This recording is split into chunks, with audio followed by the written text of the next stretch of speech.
Welcome. And in trying to write this talk, I became more and more daunted. The last talk I gave, I realised there is so much to talk about. The difficulty is selecting a small enough amount so that people can take in a talk. I thought the second talk would be easier, so I'm not doing a broad outline, I'm focusing on one area. And the more I tried to write it, the more actually the area grew.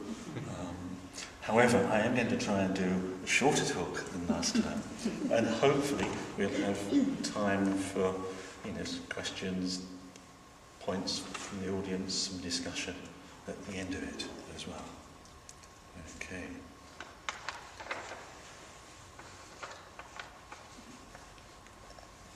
Originally, my thinking on this subject of ideas, it started very much with psychology, and then it went to psychology in relation to science, went to science. However, in being an order member for so long, I realised that the ideas people have affect them. They affect how one can practice the Dharma.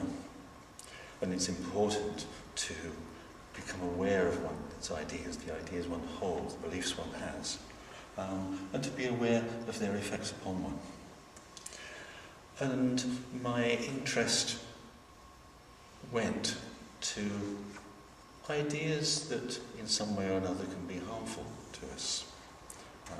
I was thinking particularly for practicing Buddhists, but then I began to think of the wider world. But then my thinking went to, well, what positive ideas are there around, especially in the Western world, especially in Western history. And my thinking went to that area because, well, I'm very, very aware that personally I've been very fortunate. I've been very fortunate not only in being able to find out about and practice the Dharma. I've been very fortunate in where and when I was born, the circumstances of my birth. Very aware that I grew up in a Western, what's often called a liberal democracy. But I also became very aware that, well, everything is impermanent. And the question on my mind was, would my good fortune, which is shared by many of my generation and in this country and elsewhere, will my good fortune persist for others? Will others be able to share more and more in it? What might happen?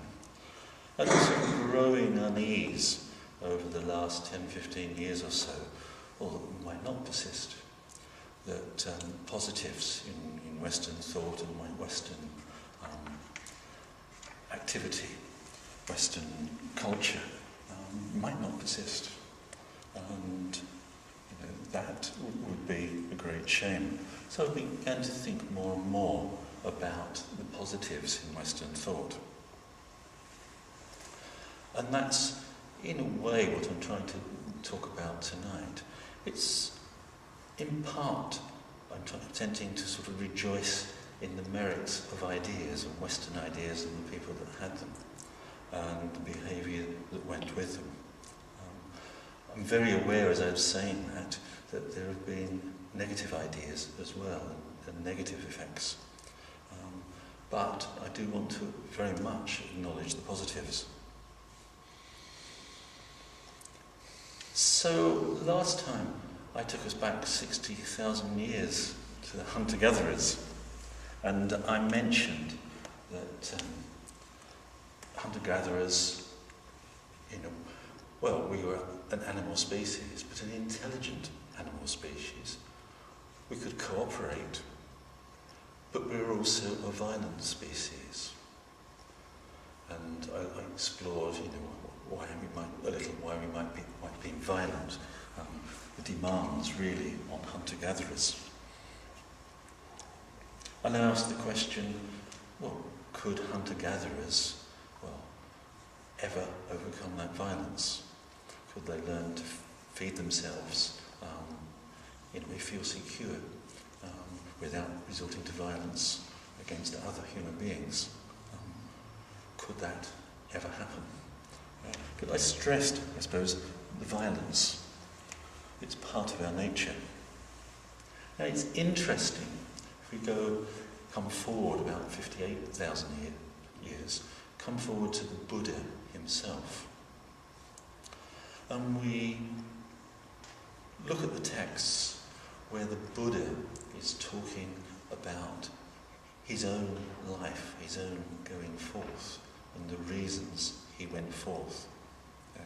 If we look at the ones that seem, actually do seem to be the Buddha talking himself rather than sort of a later legend, it's very interesting that one thing the Buddha stressed was that it was human beings' violence to each other, which was one of the reasons for his renunciation, that he saw the unsatisfactoriness of human life, and that was an important aspect of what he saw. And of course the Buddha himself taught non-violence, he taught non-hatred, and he exemplified that in his life and teaching. For me, a particularly striking incident from the Buddha's life is when he walked between two opposing tribal armies. He was actually related to the armies on each side. On one side was the tribe from his father, from which his father came. The other tribe was the tribe from which his mother came. And he walked between them as they were about to do battle. And they were about to do battle as it was a time of drought, and they'd started arguing about who should have the water that was left in the river. And he walked between them and asked them some questions. He asked them, first of all, what on earth are you about to do battle about? And first of all, nobody could tell him. And then gradually it emerged that the battle was about water. So he asked them, well, how much are some drops of water worth? And they replied, not very much. And he asked them, how much is the life of a warrior worth? And they replied, it's almost priceless. And then he asked, is it right that what is more or less priceless should be spent on what is worth so little? And they didn't find. I find that a very strong embodiment, picture of how the Buddha could influence situations, and his a personal embodiment of non-violence and non-hatred. The Buddha didn't just teach that we should abstain from violence and we should overcome our hatred. He also taught that we should actually cultivate and put into practice love and compassion, maitri and karuna. He also taught people how to do that. And there is a little, in the Pali Canon, there is a short text outlining what he said on how to do the Metta Bhavana meditation. And there's something I think is very striking about what he said at the beginning. He talked about developing metta, developing love, towards all beings. And he compared it, developing love, compared that love to the love of a mother for her child. Now, I find this very significant.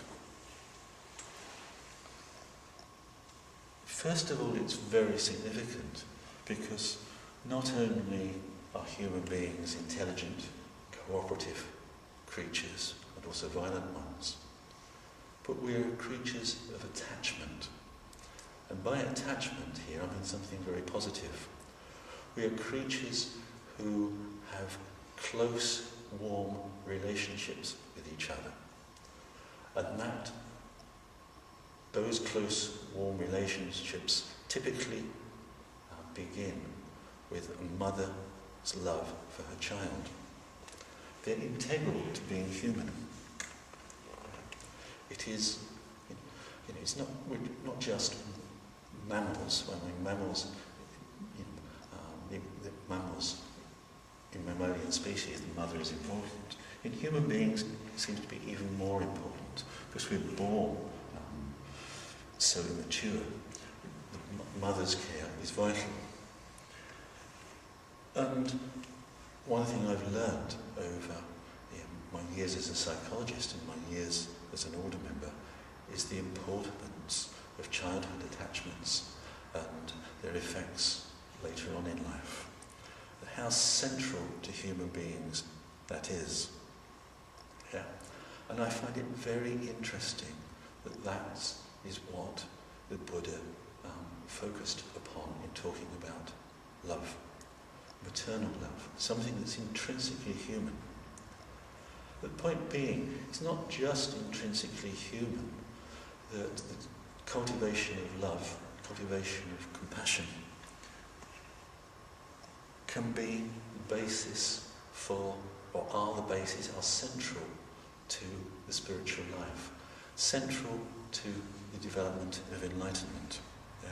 Something that's very, very central to human beings, a very natural part of being human. And of course, if we think about maternal love, what is maternal love? What aspects does it have? Well, of course, maternal love, is a delight in the child. It's a delight. It's simply a delight. There's also a very warm concern for the well-being of the child.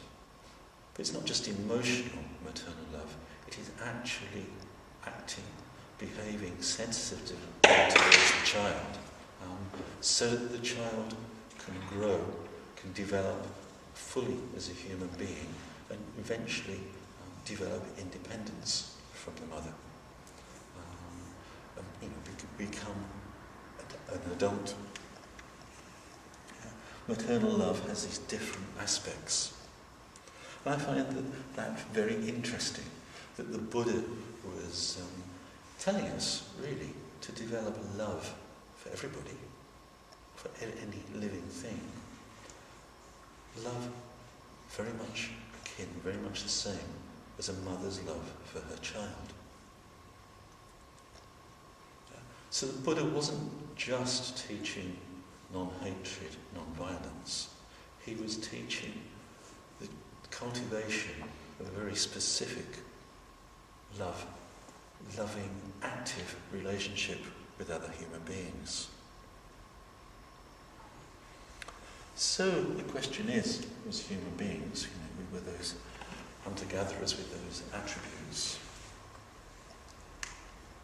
Coming over the course of history to now, how have we done? How much have we overcome what we could call the negatives in our nature? And how much move towards expressing the positives? How much have we been able to succeed in overcoming the limitations of those hunter-gatherers? In particular, how have we done in the West?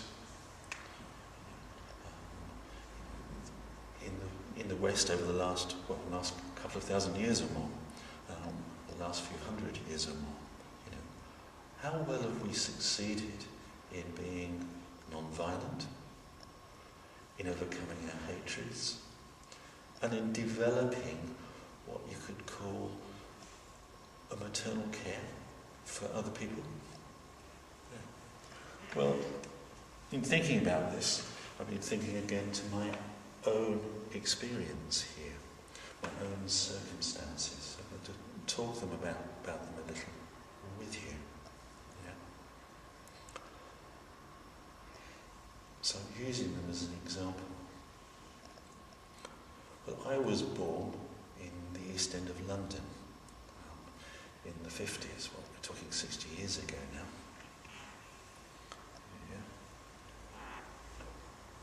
And I've got very strong memories of, well, being something like a 4 or 5-year-old and the environment I was in.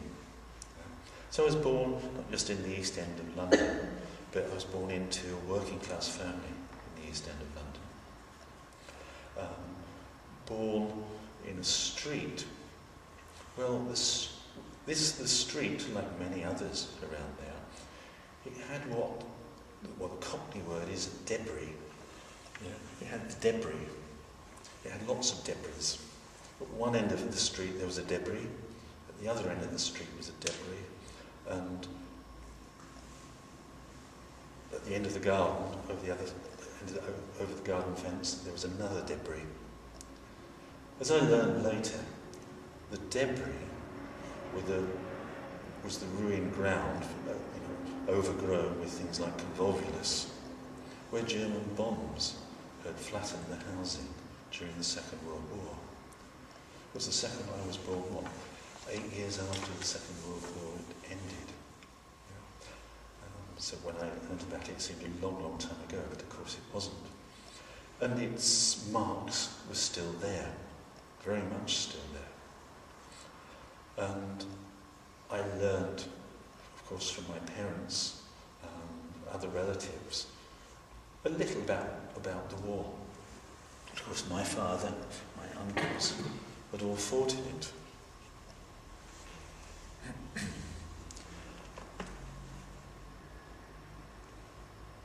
And well, I didn't suppose then, I didn't really think very much about it. And then I learned, of course, about the First World War, and then other wars in Europe that had been in Europe later on in life. And the interesting thing I found, looking back at it, is, well, I've had no personal experience of war. Of course, to me, that for a long time, that seemed, well, that's just the nature of things. Wars don't happen very much. That's the way it is. But actually, that is not the case.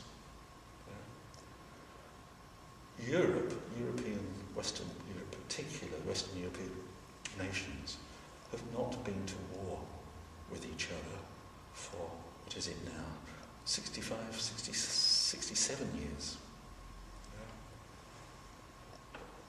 If one compares that to what happened in Europe over the centuries before, it's an extraordinary change. And if one looks at what have been called the liberal democracies in the world over that period, the same is true. And it's been remarked very strongly that it's almost like the state of mind of people in liberal democracies towards each other has changed. Once upon a time, people used to consider war, and it was natural and it would happen a lot. But it's almost inconceivable that liberal democracies would go to war with each other. I've taken it for granted for much of my life, but I realise it's not something one should take for granted at all. It is actually quite remarkable. And if we think about violence in general, well, I always thought, well, there's lots of violence around. There's the Second World War, there's the First World War. These were huge. These were made loads of people killed. And I can think of totalitarian regimes where millions were killed. So I never got the impression for a long, long time that actually human violence was on the decline. But it is intriguing when one studies it, particularly in Western democracies, but spreading around the world in other places as well, that when one considers violence, the experience of violence, and one considers it in relation to the number of people there are, it is remarkable that human violence is on the decline. Of course, there's still very definitely exceptions to that. But when one looks also all sorts of statistics about it, it is very interesting what one finds. And even if one includes things like the First World War and the Second World War in consideration, it is still the case that, say, the average human being in most parts of the world, particularly in the westernized world, but other parts of the world too, the average human being is less likely to experience violence, to be killed in war, to experience war, to be simply killed in murder. That violence has declined, per head of population to an extraordinary degree that we don't actually necessarily realise. You can see the statistics, for example, with regard to murder. If you go to European countries in 1300, the murder rate was about, per year, was about 100 people for every 100,000 of the population. Nowadays, in Western Europe, it's 1 per 100,000 of the population per year. So it has dropped a long way. It's dropped, it's 1/100th of what it was. And if you take almost any measure of violence, within people's lives, it has dropped. And of course, even the medieval time was a far lower rate of violence than in hunter-gatherer times. So why I stressed that hunter-gatherers were violent. So it is actually quite interesting that human beings, although we've certainly still got a long way to go, have managed somehow or other, through whatever combination of circumstances, ideas, skills, abilities, understanding, whatever, we're actually able to be less violent than we were. If you study European history, if you look at social history, and you look at how people behaved, say, in 1300, 1400, what you actually get the impression of is people had far less self-control, for example. They're certainly more violent, certainly generally more uncouth than they were. Somehow, we've managed to come a long way. Somehow, through whatever combination of circumstances, we've become less violent. So it is interesting thinking back to the Buddha, thinking back to Buddhist precepts.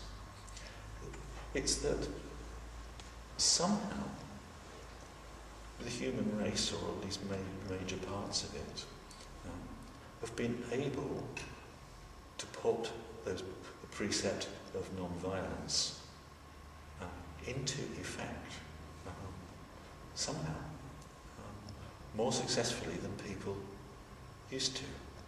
And that over the last 50, 60 years, say in Europe or whatever, we've been far more successful than people ever have before. Any civilizations have before. It is actually quite remarkable to think about that and how on earth we have done it. I was talking about myself. I sort of grew up in East London and grew up amongst, if you like, the remains of the rubble of war.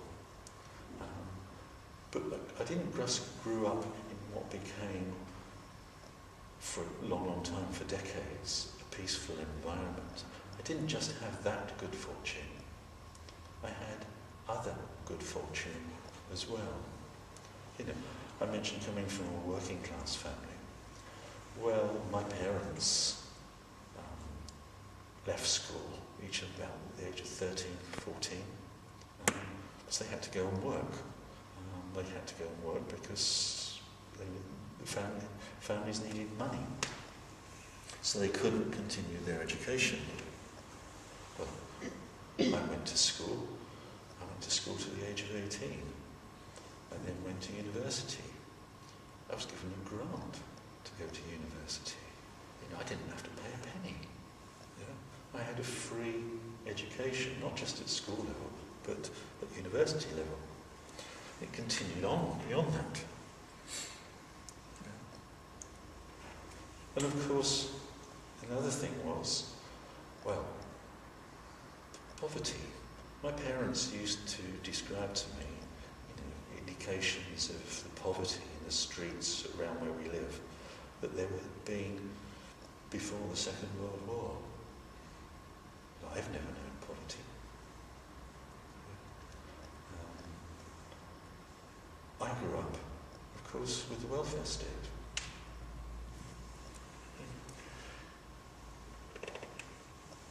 I grew up with the good old National Health Service. So, in various ways, actually, I've been very fortunate. If we go back to the Buddha again, the Buddha is talking about cultivating metta. It's not just that somehow in Western Europe we've become less violent, able to follow the precepts, or implicitly follow the precepts towards non-violence. It's also somehow that, if you like, love that the Buddha was talking about has been expressed on a social level to some degree, in terms of people actually caring for each other, and that becoming almost institutionalized within the culture, caring for each other and providing things like free, as it were, health care, free education. And I find that very interesting. And really it's what I want to rejoice in, that human beings have come a long way and we can actually do such things. Of course, 50, 60 years on from when I was a lad, things are perhaps not quite so easy anymore. Again, of course, we must think about impermanence.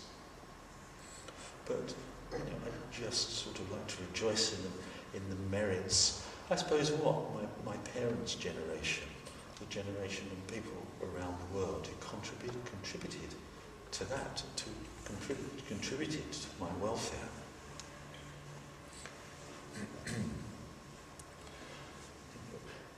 I grew up in a period of growing prosperity, and when I was 4, the then Prime Minister, Harold Macmillan, told the population, "You've never had it so good."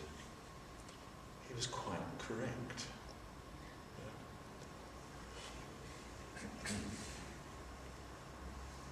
And it was a time, it wasn't just in Britain, of course, in Western Europe. Japan was changing rapidly. Countries in the Far East were changing rapidly. There were, of course, wider factors, responsible for the growth of well-being in Europe and elsewhere.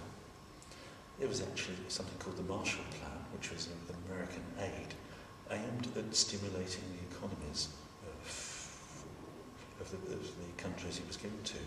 Interestingly, in Marshall Plan, the aid was given to the defeated countries from the Second World War. It was given to Germany and was completely different to the end of the First World War, when punitive money was taken punitively from the losers' Germany, with disastrous effects. And people had learned the lesson. You don't, having defeated your enemy, you don't do them down even more. So I find that all very, very interesting and worth celebrating. And also, before I was actually born, but between the war and my birth, in 1948, there was also something else that happened. And what happened, it was, if you study the history of it, it was actually very much to do with the working of a woman called Eleanor Roosevelt. She'd been the wife of the President of the United States who died. It's very much due to her skills that a certain thing happened. And that thing was the United Nations Declaration of Human Rights. I'm going to read you certain verses from it. All human beings are born free and equal in dignity and rights. They are endowed with reason and conscience and should act towards one another in a spirit of brotherhood. Everyone is entitled to all the rights and freedoms set forth in this declaration, without distinction of any kind, such as race, colour, sex, language, religion, political or other opinion, national or social origin, property, birth, or other status. And then it goes on for 20, nearly 30 articles, spelling out specific human rights. And a lot of those articles, if you look at them, are about people's rights not to be on the receiving end of violence or wanton use of power. They're actually spelling out in the form of rights that people should not be treated with violence. Some others of those articles are about rights to things like work, rights to education, rights to healthcare, and so forth. Again, I find this very interesting. This is a document on political level that actually spells out what are actually underlying moral principles. It spells them out in a sort of legalistic form as rights.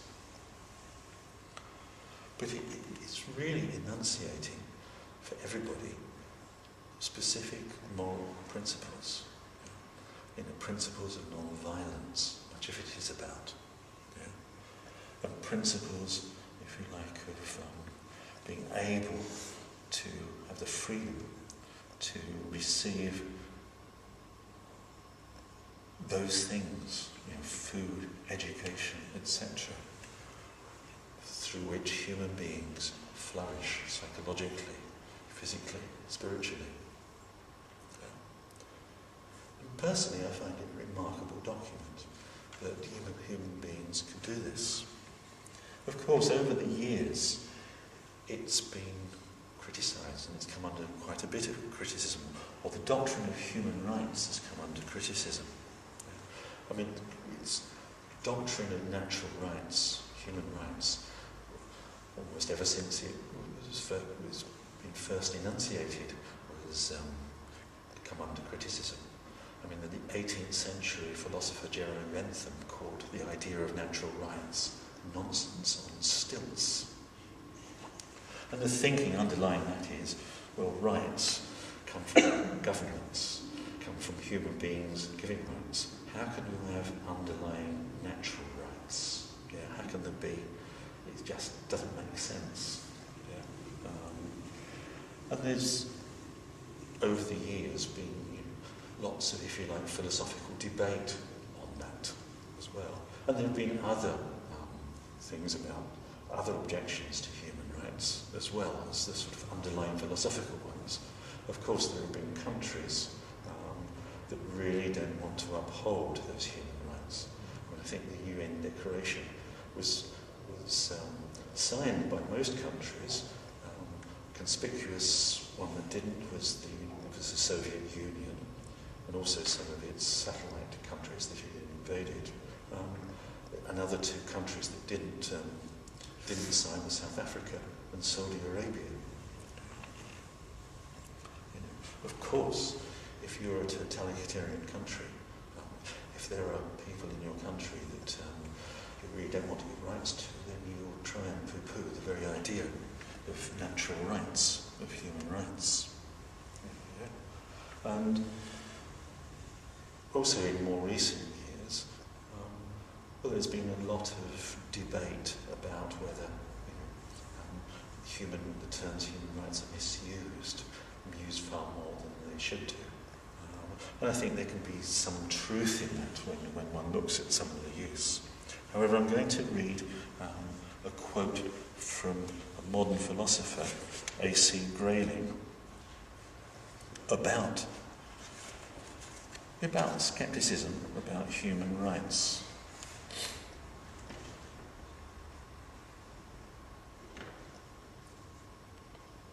He's talking about the different ways people are skeptical about human rights.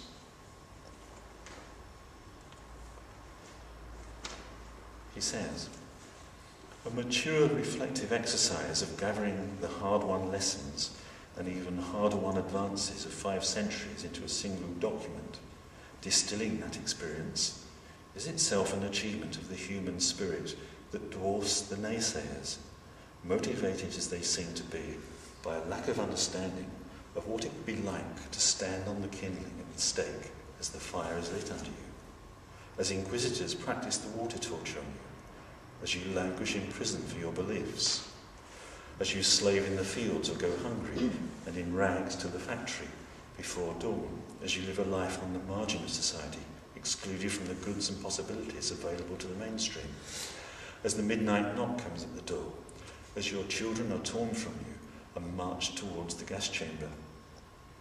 In the absence of direct experience of hardship, suffering and exclusion, enslavement and discrimination, persecution and murder, the next resource is moral imagination. The ground of skepticism of human rights too often lies in its lack. And I find that a very strong argument for the importance of the concept of human rights. Now, I find it very interesting that Grayling can give that defence of human rights, because I am aware that Grayling, I suppose he'd call himself a humanist. He's very, very, very critical of religion. An atheist humanist. And if you read his book, one I've got here, about the development of human rights, it's quite interesting how he describes the development of them. And he's quite critical, for example, that human rights really related to religion, in particular related to Christianity. I find that rather interesting because the doctrine of human rights in the West developed in the context of Christianity. Of course, Grayling's scepticism about the role of Christianity is in part correct, because for a long, long time Christianity did not recognise human rights, did not tolerate non-believers, and even after the Reformation, or even especially at the time of the Reformation, people who didn't believe precisely what you believe could be sentenced to death, killed. it was seen as perfectly okay to do it. So there is, if you like, sense behind Grayling's position. However, I'm going to read now as a parallel an earlier declaration to the one of the UN Declaration, which talks about rights. The declaration I'm going to read a little from now is a United States Declaration of Independence. And it includes this.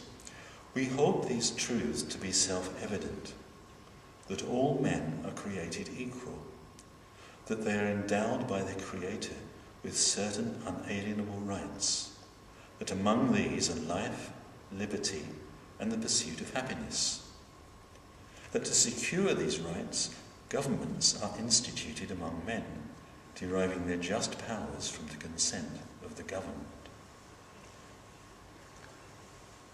Now, if you actually look at the words of the UN Declaration of 60-odd years ago and the words of the United States Declaration of Independence, they're remarkably similar. But one thing has been missed out of the United Nations Declaration that's there in the earlier one, which is God, the idea of God. Yeah. It's like for the world, on the world stage, the declaration was put as something that everybody could agree with. But actually the thinking behind it, the mainstream of the thinking behind it, is there in the United States Declaration of Independence. And it's very clearly related to the concept of God. Now then, the idea of rights, the idea that all men, of course that's how they would express it in those days, all people, all humans are created equal. They're endowed by their Creator with certain rights. It's like God is a lawgiver and he gives natural rights to people. Now the interesting issue for me is that's where the idea of rights specifically come from. If you drop the idea of God, what actually are you left with as a basis for believing in those rights? And I say that because I'm very aware with the history of ideas that although the concept of the importance of human rights has been taken very seriously over the last 60 years or so, that if you look at moral philosophy, what is evident that if you leave out the idea of God, if you can no longer believe in God, you're left with a very difficult place. That over the last 60 years particularly, what's grown up in moral philosophy is the doctrine of relativism. And the doctrine of relativism is that there's no natural morality. And morality is something always decided by particular groups, particular cultures. There's no inherent morality, there's no natural morality. And I find it very interesting, this juxtaposition. On the one hand, moral relativism. On the other hand, that human rights have been taken actually more and more seriously. As I said, we had certainly criticism, but they've been taken more seriously. And actually, of course, given my life and the life of many other people, those human rights have been acted upon. Certainly my generation acted upon in a variety of ways. But I find it, as I say, very interesting.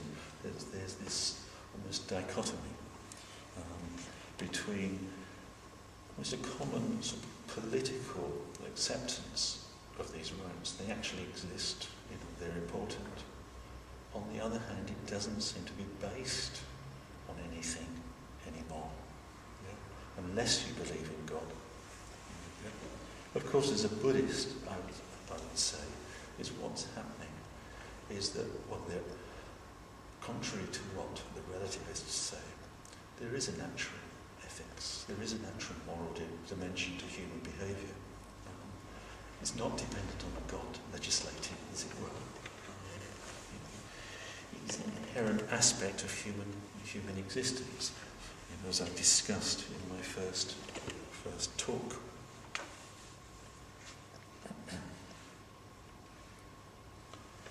If we look at the development of the idea of human rights over the centuries, we see that human rights have been associated with other ideas and other practices. I just want to go through a few of those. There's the idea of liberty. There's the idea of democracy. The idea of the individual and the importance of the individual. The idea of toleration. The idea that using reason based on evidence is important. And there's the idea of equality. These ideas seem to go together and to have developed together. In fact, if you think back to those declarations, some of them are mentioned in those brief extracts. And if we think of those ideas, and then think of that phrase I used earlier, liberal democracies, they're actually central aspects of liberal democracies. The belief in liberty, the belief in the importance of democracy, the belief that in some way the individual is important, and that you tolerate people who are different to you. But of course you use reason to think about the world, to base your actions upon. And of course there's the doctrine of equality in some way or other. Although that's a term that those of different political persuasions have different takes on, of course. And these are ideas, this set of ideas, developed really after the Renaissance. They're particularly associated with the 18th century and the Enlightenment. They certainly stem from a bit before that, developed then. And they were also came to be particularly associated with what we should call it, the political movement called liberalism. Yes. Actually, when you study the history of liberalism, you realise that those ideas, although they might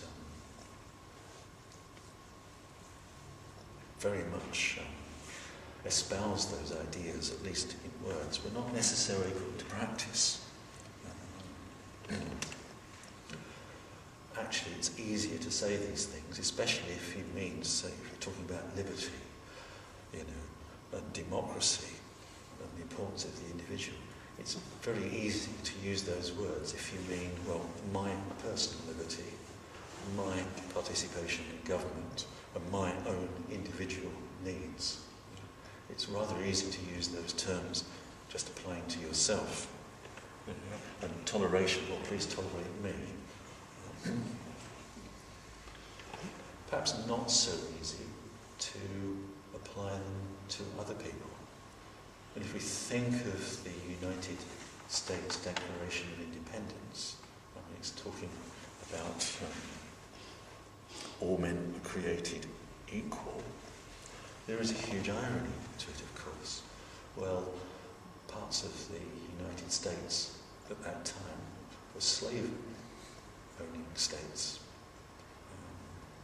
And also, there's what should we call it, minor problem of how the states, people in the States, treated the Native Americans. Of course, there were contradictions. And actually, the moves towards really acting on these ideas took a lot longer than actually being able to espouse them. People could, as I say, could be very sort of contradictory in their use of these terms. But if you're using terms which are saying that all people are created equal, well, actually that's a term that can escape your use of it and be taken up by other people.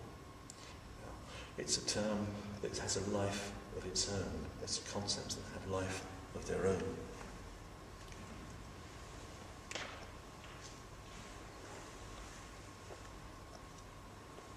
So actually, if you look at it, the development of rights came slowly. Lots of it's come even most recently. Another, of course, part of the human race that got sort of missed out of the idea of rights was, of course, 50% of the human race known as women. And it was interesting that women were almost forgotten about, first of all, in talking about these rights. Almost, if a woman sort of brought up the subject, she's almost laughed out of court, as it were. It took quite a while, if we like, for the penny to drop that everybody means everybody, not just you yourself personally and your desire to get more power for yourself or get yourself free from overburdening power. It actually applies to everybody. And of course, if you go to the last 60 years, more and more, you see the development of actual human rights. I'm thinking now of things like the rights of gay people, not being put in prison, for example. So rights have come slowly and peacefully, and there's still a way to go. Of course, in parts of the world, there's still a very long ways to go. However, there has been major improvement, and I basically celebrate that improvement.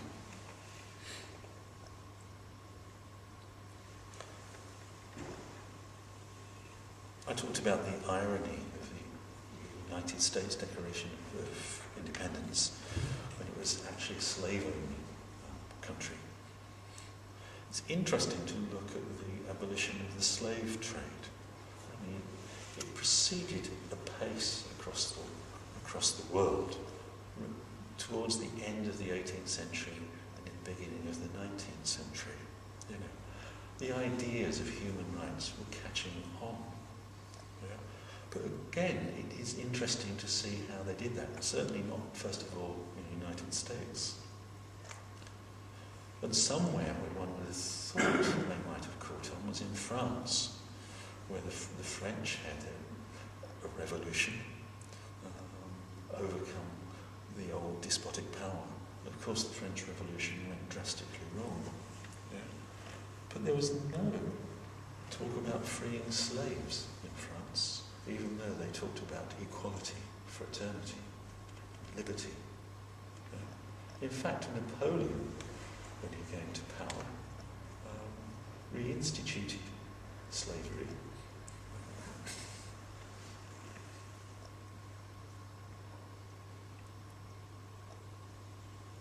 In England, I find it very interesting what happened. And again, it's an irony when one thinks of A.C. Grayling talking about the development of rights. The slave trade was abolished, and eventually slavery itself was declared illegal, mainly due to a group of evangelical Christians, and spearheaded by William Wilberforce. I find the fact that it happened quite remarkable. And I find it remarkable because Britain's prosperity had grown in dependence upon the slave trade. And of course, Christianity had not sanctioned slavery. And, slaves, if a slave was brought to Britain, automatically they stopped being a slave, for example. But human beings being what they are and selective in how they think, participating in other people's slave trade elsewhere somehow didn't count.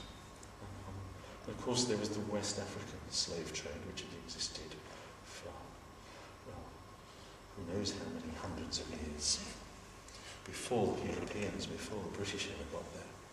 And of course Britain became very much involved in that and was developing wealth based upon that. What I find so interesting is that quite quickly, due to the influence of the evangelicals and Wilberforce, Britain outlawed the slave trade and then completely banned slavery anywhere in its territories. It even instituted part of the Royal Navy to stop the slave trade happening.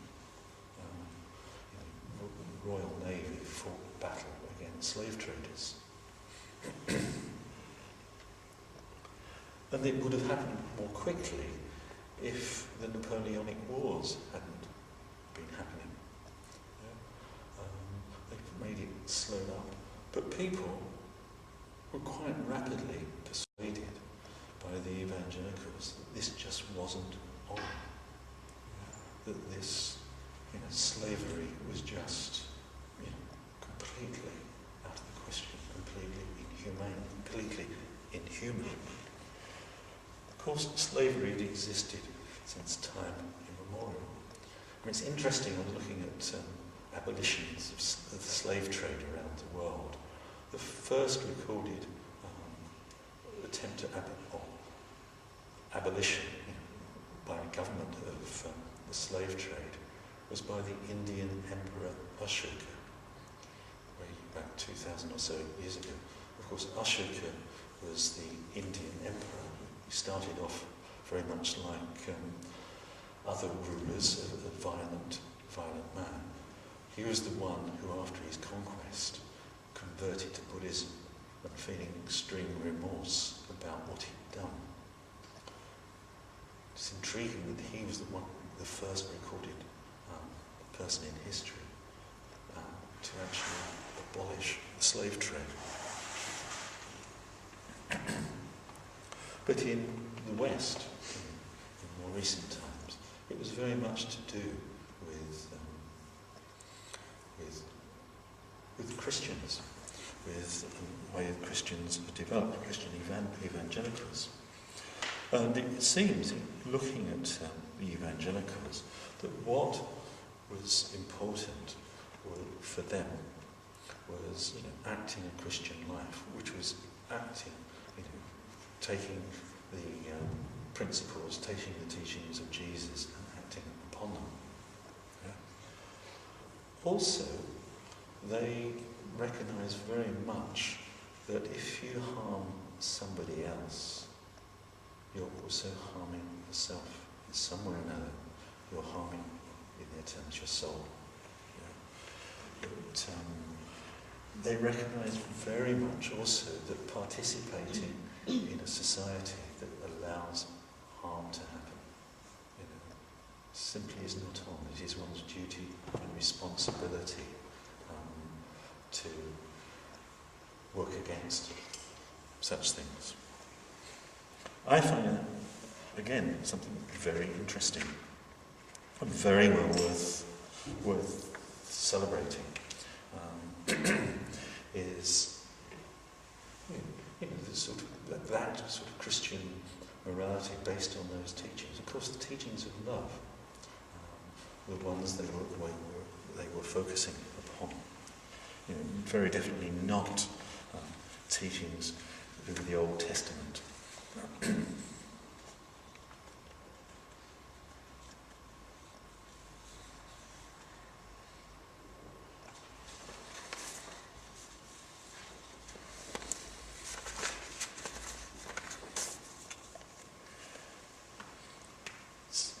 So for me, looking at the development of these rights and those ideas, liberty, democracy, individual importance, toleration, etc., use of reason, equality, I see those ideas developing in sort of interplay between Christian thought and the rise of science, scientific inspired thought, and how they affected each other over the centuries. That they arise because of them, and each actually could influence the other in a positive way, and affect the other in a positive way. And if I, again, look at them from a Buddhist point of view, sort of looking at the idea of liberty, for example. Liberty is freedom of the individual.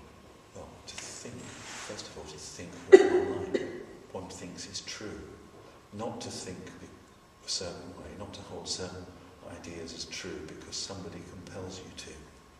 Yeah. Sort of liberty to think.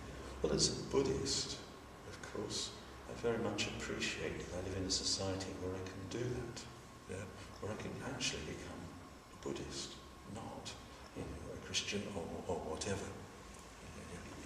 And of course, as a Buddhist, I want to talk about, if you mention the idea of liberty to me, I think of the Buddha's words. The Buddha said his teaching is one taste, the taste of freedom. Of course, that freedom that the Buddha was referring to is a radical spiritual freedom. But the point I wish to make here is the ability, the opportunity to develop a radical spiritual freedom. It's actually most often dependent upon the social circumstances that allow one to do that. And those social circumstances need to be able to support the liberty, the freedom of the individual to act, to think how their conscience takes them, and where their reason takes them. Yeah. There's actually, somehow, there is an important link between the freedom, psychological freedom, spiritual freedom, and political, cultural freedom, and the ability to grow and develop psychologically and spiritually.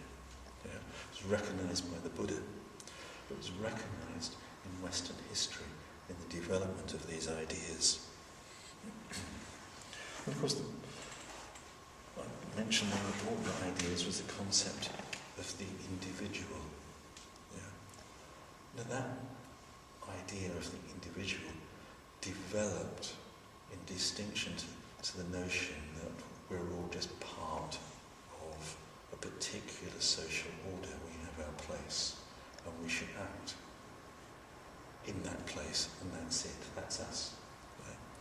The development of the idea of the individual was to stress that actually people can make choices and can, as it were, go outside the dictates of the group, or the dictates of the leaders of the group, at least, who are calling the shots.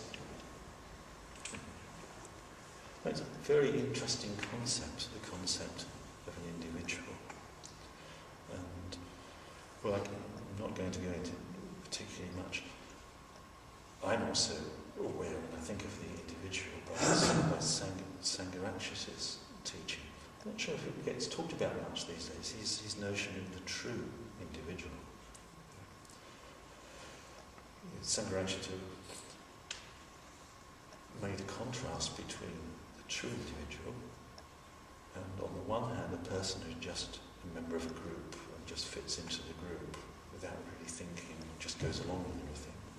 On the one hand, he made that contrast. He made the contrast between the true individual and the individualist. individualist than somebody who just does their own thing no matter what without reference to anybody else. And the point, in a way, behind an order member's life and the order is that we develop real, true individuality. Yeah. We become autonomous people, but not individualists.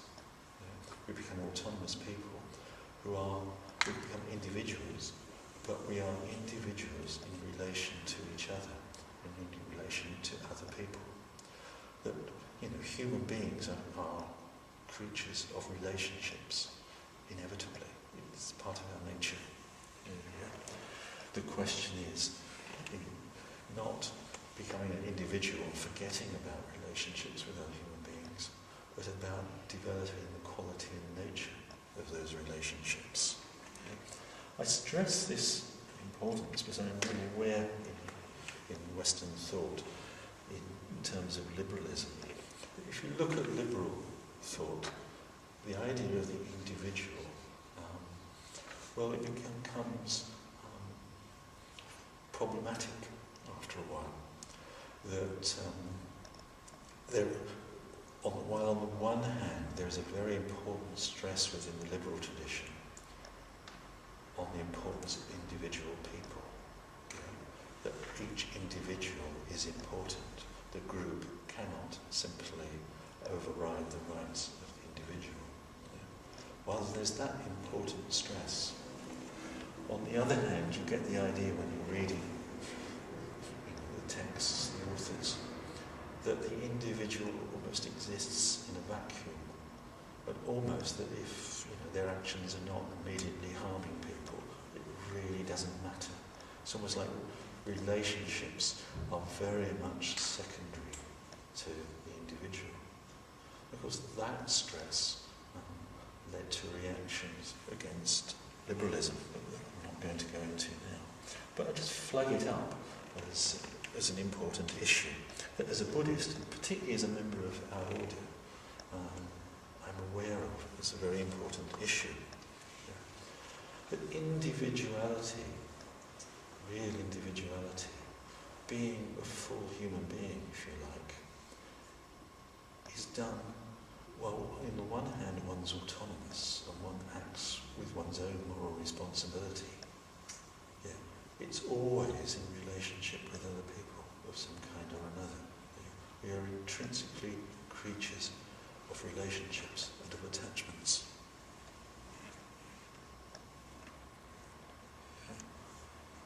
So, I'll draw it to a close. Looking, as I said earlier, looking at the ideas of human rights, what I've been aware of, as I say, is its development within a Christian context. It's a legalistic idea as well. In the Christian context, it's really, there's a background idea of God as a sort of legislator, a sort of natural legislator. And as I mentioned, in more recent years, particularly, there's been the development of moral relativism. Actually, there's no intrinsic moral aspects to the world. It's all a matter of really cultural opinion. Yeah. I'm very aware, I'm very sort of taken with that distinction and its importance. But I'm not actually, of course, the only one doing that. That, to me, the important issue, I want to celebrate those developments, those ideas, and the behaviour that has actually gone with them. I'm very aware these days of, it's like the ground on which they built, the foundations on which they built are shaking. They're not so clear at all. And that actually, if you look, for example, at the political world these days, in all sorts of aspects of parts of the political spectrum, it's almost like the foundations are going, that they've become, shaky. And I think, personally, I think it is actually very important that the underpinnings of those good ideas, if you like, and what I see those underpinnings are is really about the existence of a natural morality as recognised by Buddhism. That those underpinnings become, if you like, understood more generally. That otherwise, in a way, they'll get lost. That political thinking will just stay on the level. It seems to be these days a polarised debate of one sort or another, without a real reference to something underneath it. So what I'm concerned with, is the positives are kept, and if you like, strengthened. Because as I'll be going into next week, in the Western tradition, there have been some rather negative ideas, and I'm still very aware of the persistence of those too. But I'll go into those next week. So a quick sort of look back, a quick rejoicing in Western positives. I'm really aware in talking about this, there's so much that one could say and go into with these things. My purpose here is really just to rejoice in them and to say, I hope they continue and improve for a long time. But maybe Buddhists need to